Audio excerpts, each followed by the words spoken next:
Imagine living in an ancient farming village. Out on the hillsides, a shepherd is standing watch. Their entire life revolves around a single job: keeping the flock safe, making sure they're fed, and guiding them home.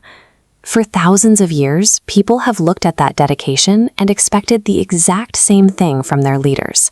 Whether it's a king, or a politician, or a community caretaker, we want someone who looks out for us.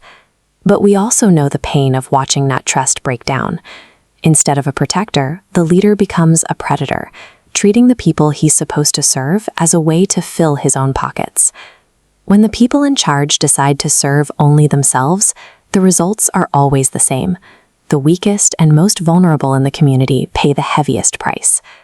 In the biblical book of Ezekiel, chapter 34, God addresses this exact problem. He looks at Israel's kings and priests and calls them out for being exactly like those selfish, corrupt shepherds. He lists exactly what they did wrong.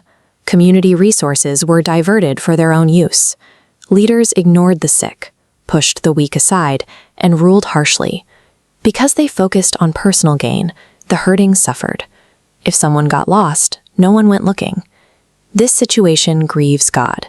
He sees the people he deeply loves being hurt by the very leaders appointed to protect them.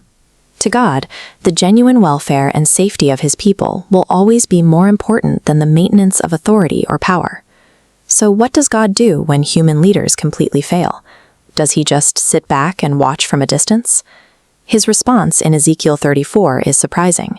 He doesn't announce a new committee to investigate the problem, and he refuses to send another assistant or middleman to try and fix it. Instead, he declares, "I, even I, will search for my sheep." He decides to step down and manage his family himself.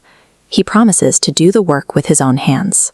He says he will track down the scattered, rescue the lost, feed the hungry, and gather them back together to bandage their wounds. Real care requires personal action.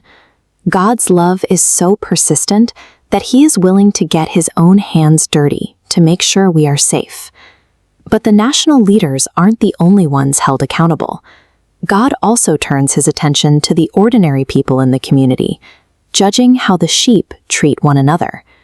In any group, you find people using whatever leverage they have to push weaker folks aside, shoving their way to the front of the line to take the best resources for themselves.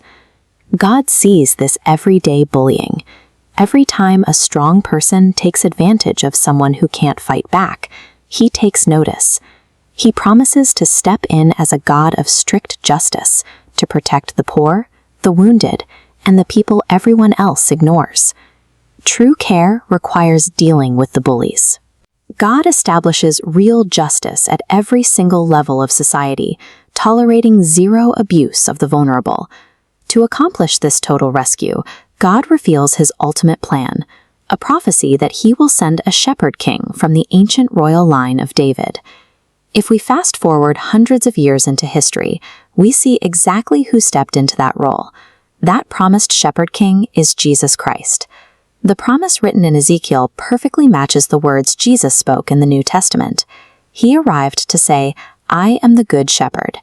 Jesus completed the exact mission Ezekiel outlined.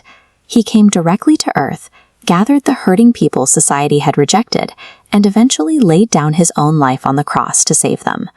The God who spoke those promises in the ancient world is the exact same good shepherd who walked the dusty roads of the New Testament. Left on our own, human beings are entirely vulnerable.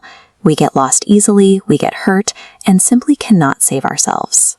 But God refuses to abandon us. He doesn't shout from a distance.